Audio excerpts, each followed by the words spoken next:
You can come in with some initial thoughts. I've got loads of initial thoughts. Hi there, I'm Hamish Morrison. I'm a political reporter with The National. I'm joined here by political reporter Xander Richards, and we're going to be talking about the news that Rishi Sunak and Boris Johnson are both to be fined over breaking lockdown rules during the pandemic. Xander, have you got any initial thoughts on this? Well, the first thing I was looking back over is whether or not there's any hard evidence that they have misled Parliament on this issue. As Ian Blackford has said, he's called for them both to resign, as has the First Minister, as has Angus Robertson, as has Keir Starmer, as has Sir Ed Davey, the Lib Dem leader. Just about everybody wants them to go. But when I was looking back at Hansard, the record of what gets said in Westminster, you can see the weasel words that they've been using. Rishi Sunak, there's a video on social media right now. He says, "No, I did not attend any parties," which seems quite open and shut. But the question was actually whether he or his officials or SPADs attended any of the Downing Street Christmas parties on 27th of November or 18th of December last year.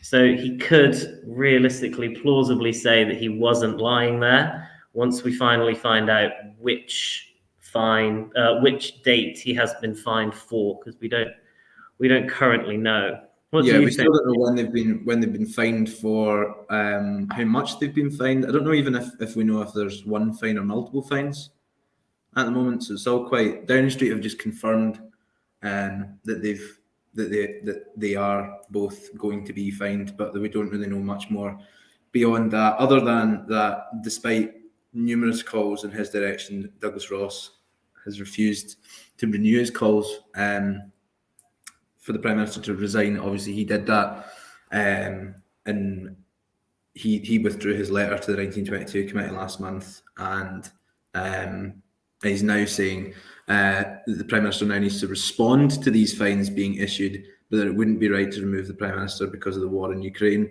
I mean, do we think that a war going on at the other side of Europe right now means that we can't have a change in government? It would seem to me that there's a strong argument to say that having a lawbreaker as Prime Minister is, if anything, less desirable in the time of war because it gives the enemies ammunition. We can hardly say Putin is guilty of illegal acts from our high horse if our own Prime Minister is also guilty of illegal acts. I'm not comparing the two, but the moral high ground is definitely slipping away from the Tories again. Yeah, and it's something that's been coming up as well is that the Greens public health spokesperson Gillian Mackay said that they can't credibly govern, and Ian Blackford says that they're taking the public for fools, that they've lost the sort of moral authority to govern, and I think that that's probably quite a big part of this as well. I was speaking to Michelle Thompson, who's the SNP MSP for Falkirk East, before we went on to this video, and she was telling me about how she'd attended 2 funerals in lockdown over Zoom. I think a lot of people watching this will probably have fairly similar stories of them following the rules, even in situations where it felt absurd and really difficult. And as you know, even the Prime Minister and Jacob Rees-Mogg have admitted over the past week that it felt inhumane at the time. For them to then, try and have any authority imposing rules in future, which is obviously a government's job to do, it's going to be very difficult for them, I think. Yeah, to set rules and then turn around and break them is just very far from what you expect from the people at the top of government. I think so far we haven't heard anything from any cabinet members on this. There's, as we said, pretty much universal condemnation from the opposition parties, but it's going to be interesting. I know over the next few days we're going to see some really interesting lines coming out from the Tory party. Probably I would look to some of the red wall Tories like we've seen previously. The MP for Workington was saying that fixed penalty notices don't really count. Would you ask for a resignation if someone parked on a double yellow line and already today we've got Michael Fabricant, who sometimes looks a little bit like a Boris Johnson impersonator, saying that the story of the officials who went to fill up a suitcase with alcohol, this was the day before Prince Philip's funeral, if memory serves. He was defending them, saying that, well, there is no bar in Downing Street. So, I mean, there's quite a ridiculous position. We know from reports that there is at least a drinks fridge in Downing Street. Yeah, there's a pretty substantial drinks fridge, actually. I think if you look at the expenses for it that they claim, it's famously quite well stocked. I think another thing that's been really interesting about this is that the situation in Ukraine, even if it hasn't changed it in the minds of most of the public, which I don't expect that it will have done, but I'd be, willing to be proven wrong on that. But for Tory MPs, certainly, it really seems to have drawn a line under the whole scandal. I mean, Douglas Ross isn't calling for the Prime Minister to resign, at any point now. It's not like there's not a time limit on his comments. There's not a once we get past Ukraine, maybe then it'll be time to think time to think about a change of government. Roger Gale as well has been reported in the Telegraph as saying now is not the time to unseat the Prime Minister. And he was one of the first people to speak out and criticise the Prime Minister, and actually up until pretty recently was still condemning the government for lying and for breaking the rules, even if he wasn't immediately calling for their resignations. And that was in Parliament just up until before the recess. I don't really understand what connection they're trying to draw. Are they suggesting that without Boris Johnson in charge of the UK, Russia stands a better chance of winning the war in Ukraine? I don't really see there's much credibility to that argument.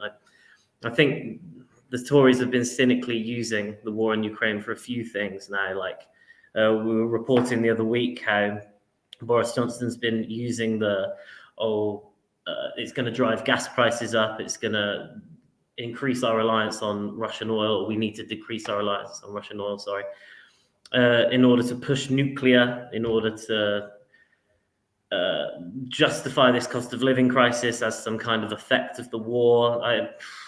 I really would take anything that they say regarding the Ukraine war with a pinch of salt.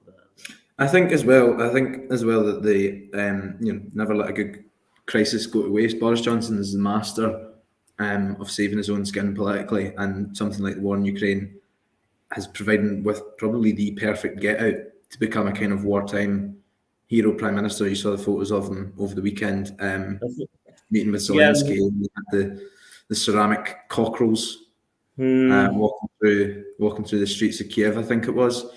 And obviously he is getting a very good reception in Ukraine, which must be... Well, a lot of the criticism we see levered at the Prime Minister on domestic soil is you don't get abroad. So if we were to see, I don't know, the Swedish Prime Minister go to visit Ukraine, we might think that's really brave of them, but we, as a layman in the UK, have very little to no idea about their domestic policies. So a photo op like that is going to get Boris Johnson worldwide coverage. He's going to be looked upon by people that have no idea of his domestic record as some kind of wartime prime minister. And I think it was a very intelligent PR move, and it turns out it's come at just the right moment. I mean, to have a prime minister in office that's broken the law like this, and with Parliament not even sitting right now, so that we can't even see the MPs scrutinising the Prime Minister's questions as we ordinarily would.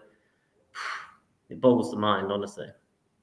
Yeah, and the issue of the Met's timing of this has been brought up as well by ITV's political editor, Robert Peston. He said that for the Prime Minister and Chancellor to be fined while Parliament is in recess and cannot be held to account by MPs is extraordinary, and that the Met Police are literally a law unto themselves. There is definitely, I think, a lot of people who are going to be questioning how neutral this investigation was by the Met, given the fact that they were obviously on constant watch at Downing Street as they are, as they are expected to be. There have been a lot of questions about really how did this happen under the nose of under the nose of police officers in one of the most heavily guarded buildings in the whole country. Now, as we were saying previously before we started this stream, Hamish, that we have to remember back in December, the Met were actually being threatened with, well, there's a report here from the 11th of January saying that the Met are being sued over their refusal to investigate. They said that they wouldn't investigate retroactively. They said that that was their normal policy. They also said that there was an absence of evidence. Now, the Good Law Project had a couple of legal experts look at this and said that the Met Police's very excuses may be unlawful. So they were only forced to investigate by their own alleged unlawfulness. So it's really been a mess from start to finish. And the top seat at the Met is obviously only really being kept warm right now by Deputy Commissioner Steve House, who was effectively sacked by Nicola Sturgeon as well. So there'll definitely be questions about the fact that there really isn't with resignation of Cressida Dick, and effectively an interim chief commissioner at the Met. There really isn't a face to this investigation. There isn't anyone who can be held accountable. Well, I suppose House can be held accountable for it, but to what extent and how much responsibility is he actually going to be taking for this? Yeah, we'll see. We'll see if Boris Johnson can cling on. Some of the early reports we're seeing suggest that he may well be able to, but whether or not the local activists on the ground, because, I mean, it's the 12th of April today. We're under a month until the local elections for councils across, well, all of England, Scotland and Wales. So whether or not the Conservative activists on the ground are going to be happy having Boris Johnson at their party's head, I mean, I can't imagine chapping on doors they're going to hear much else other than didn't Prime Minister break the law? The Prime Minister it is literally a gift to every single party that isn't the Tories right now, isn't it? It's unbelievably poor timing for everybody with a blue Conservative pin in their lapel, where they must be fearing for their seats right now as Scotland looks to go to the ballot box in May for sure. So, by way of closing, I suppose, how are you rating Boris Johnson and Rishi Sunak's chances of staying in position? I mean, I'll be surprised if they do step down. To be honest, they're pretty much they've acted with impunity up to this point. And 10 years ago, what would have been a resignation offence is just a weekly event now under Boris Johnson's government. It's the standards of UK politics have slid beyond recognition. So I'll be very surprised if they step down. I would be very surprised if they step down, but I think Ukraine has changed things enough for previously rebellious Tory MPs to basically quieten down, belt up in the back. And I think that Boris Johnson is, again, master of political survival. He slides from one crisis to the next without any much in the way of repercussions for him. So I can't see this being a resigning matter for him either. I mean, I would hope that we're both wrong and they do step down, but the odds we're seeing have got Liz Truss taking over, so I'm not sure that would be any better for the UK standing. But yeah, don't say that it can't get worse. Right. Thanks very much for joining us and for watching, and you can catch up with all the latest updates on this at thenational.scot. Thanks again for joining us.